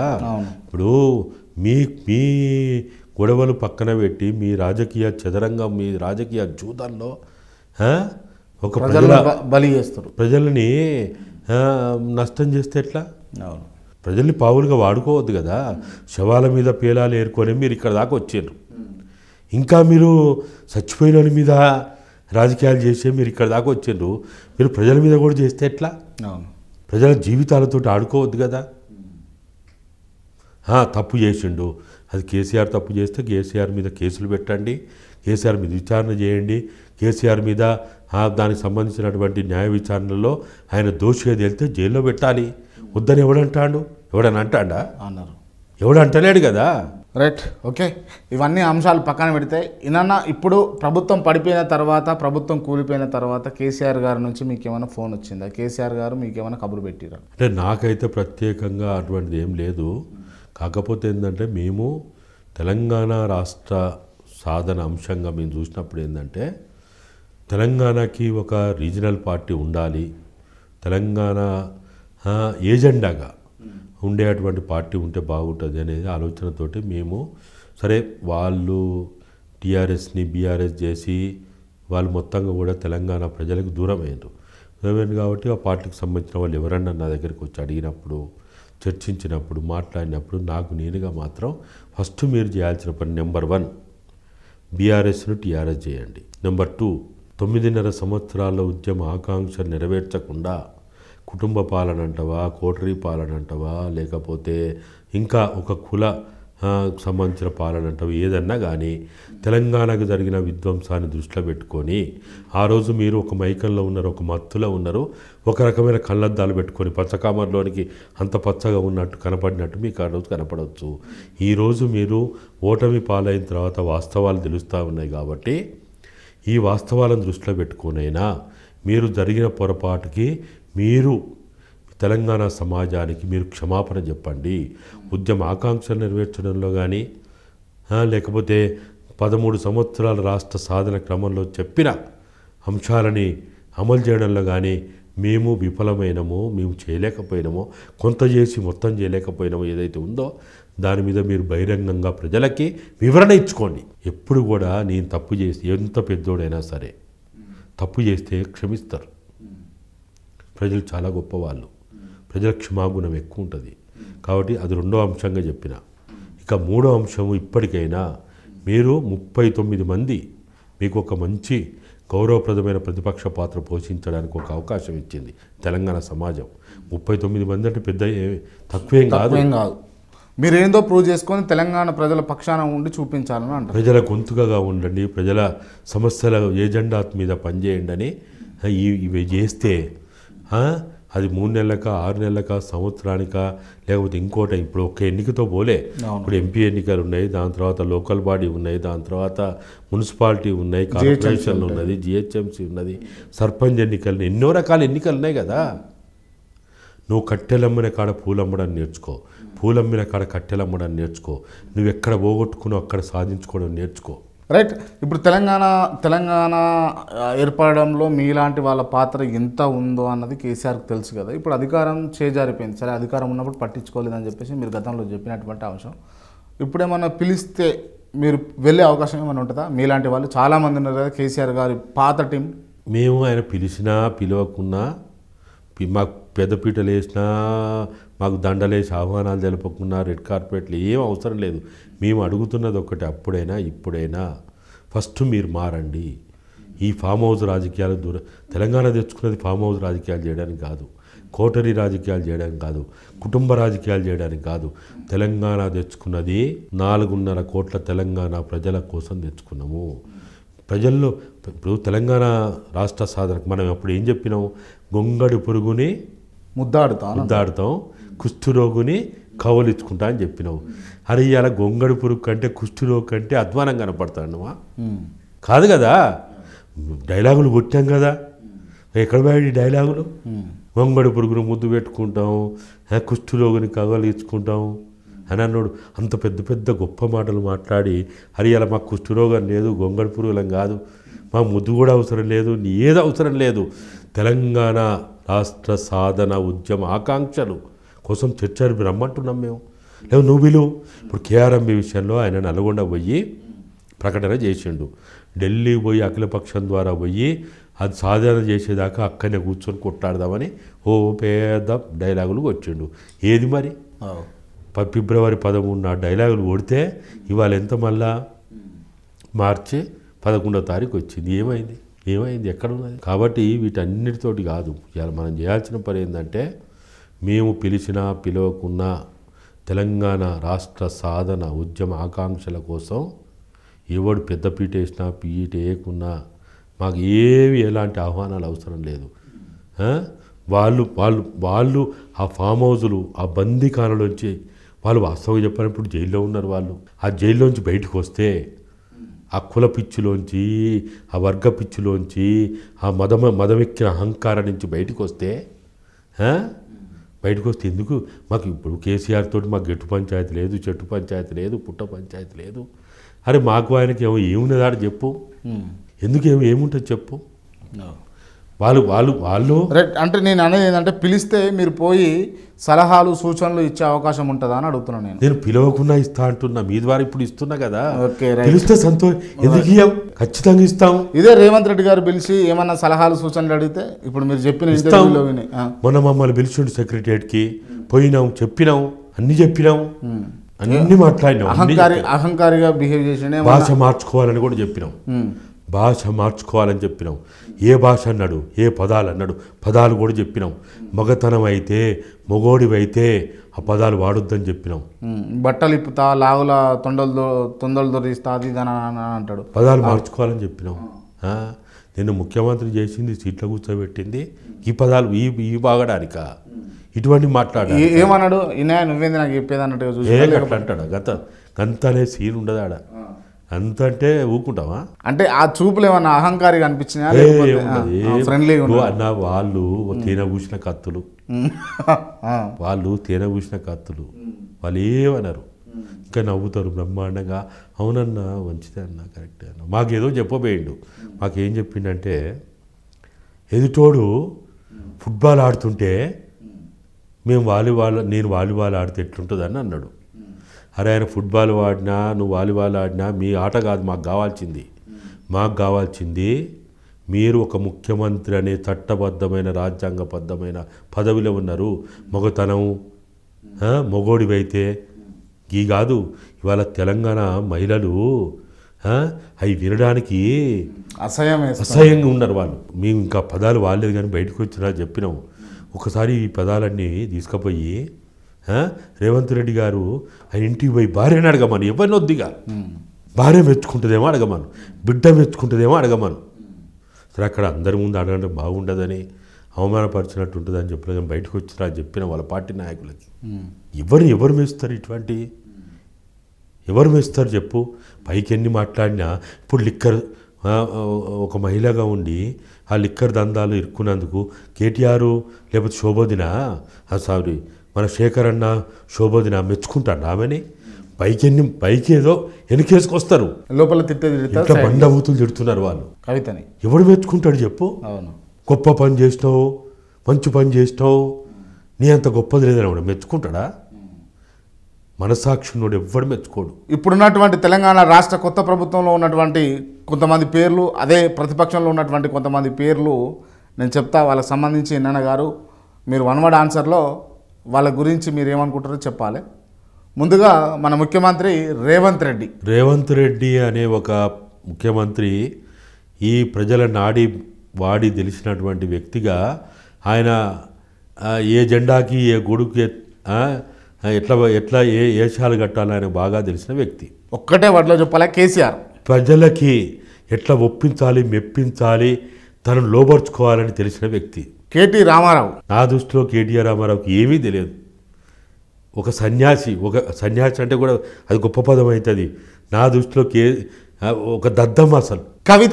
కవితమ్మ గురించి ఏం చెప్తాం చెప్పు? సమాజం అంతా కవితని ఎట్లా చూస్తుందో మనం చూస్తున్నాం. ఒక మహిళగా ఉండి చెయ్యకూడని పని చేసి ఇంకా గొప్పగా ఏదో గొప్ప పని చేసినట్టుగా విర్రవిగుతున్నటువంటి ఒక మూర్ఖురాలు శోభమ్మ నా దృష్టిలో ఒక గొప్ప దేవత లాంటిది. సంతోష్ రావు ఏమున్నది? ఆయన ఒక జూదరి, ఒక పెద్ద ఏజెంటు, ఓ బ్రోకరు. ఉత్తమ్ కుమార్ రెడ్డి ఆయన ఏ గొడుగు ఏ ఎండకు ఆ గొడుగు బట్టి తన ఆనందాన్ని పొందేటువంటి అదొక విచిత్రమైన క్యారెక్టర్ అది. కోమటిరెడ్డి వెంకటరెడ్డి ఆయన వాగాడంబరం, ఉత్త సొల్లుకబుర్లు వాగుతూ ఉంటాడు. పొంగులేటి శ్రీనివాసరెడ్డి ఆయన ఒక వ్యాపారవేత్త, పారిశ్రామికవేత్త, స్వార్థ రాజకీయాల కోసం ఏదైనా చేసే వ్యక్తి. సీతక్క అని చెప్పడం కంటే సీతక్క గొప్ప పేరు అది. కానీ సీతక్క లేదు ఇప్పుడు. సీతక్క ఇవాళ ఏదో అంటావు చూడు, రావణ కాష్టంలో మునిగి తేలుతా ఉన్నది. కొండా సురేఖ మాకు చాలా దగ్గరవి కాబట్టి ఆమె ఒక బందీకాలలో బందీ అయినటువంటి ఒక మంచి చిలక. కొండా మురళి ఆయన ఏమన్నది? ఆయన సినిమాలోనే కనపడ్డాడు కదా. ఆయన వేషం, ఆయన హావభావాలు, ఆయన ప్రవర్తన, ఆయన ఏందో ఆయనే చెప్పుకున్నాడు. ఇక మనం చెప్పేది ఏముంటుంది? హరీష్ రావు ఒక నేర్పరి. బండి సంజయ్ తను నమ్మినటువంటి ఒక ఆలోచన భావజాలానికి కట్టుబానిసగా పనిచేసేటువంటి వ్యక్తి ఆయన. ధర్మపురి అరవింద్ ఆయన మాటల గారడి ద్వారా బతకాలనుకున్నటువంటి ఒక రాజకీయవేత్త. ప్రొఫెసర్ కోదండరాము సావలేక బతుకుతున్నటువంటి ఒక బోన్లో ఇరుక్కొని బయటికి రాలేక లోపల కిలకిల కొట్టుకుంటున్నటువంటి వ్యక్తి. ఆకునూరు మురళి ఆయన అసలు ఎప్పుడు ఏం చేస్తాడో ఏం మాట్లాడుతాడో తెలియక చేస్తున్నట్టుగా ఆయన 40 సంవత్సరాల జీవితం కనపడతా ఉన్నది. ఆర్ఎస్ ప్రవీణ్ కుమార్ తన ఎంచుకున్న ఏజెండాలో నిజమైన నిజాయితీ కలిగిన ఒక పెద్ద జీతగారిగా పనిచేసే వ్యక్తి ఆయన. కాదన్నయ్య నేను ఒక మనిషి అనే 3 అక్షరాలకి నాకు మా గురువులు నేర్పినటువంటి ఒక అర్థంలో పరమార్థంలో నేనేమో గొప్ప వ్యక్తిని కాదు, మానవ విలువలతోటి మానవత్వంతో బతకాలనుకునే సత్యదాకా బతకాలనుకునే ఒక వ్యక్తిని. క్రాంతి కూడా ఎప్పటికీ ఆ తల్లిదండ్రులు ఏదైతే ఒక గొప్ప పేరు మంచి పేరు వాళ్ళు కన్న తల్లిదండ్రులు 9 మాసాలు మోసి నా బిడ్డ ఈ క్రాంతిగా ఉండాలని వెలుగుగా ఉండాలని సమాజ శ్రేయస్సు కోసం ఉండాలని కోరుకున్నాడో అట్లా ఉండాలని కోరుకునే ఆశాజీవిని నేను. థ్యాంక్ యూ అన్న, థ్యాంక్ యూ సో మచ్.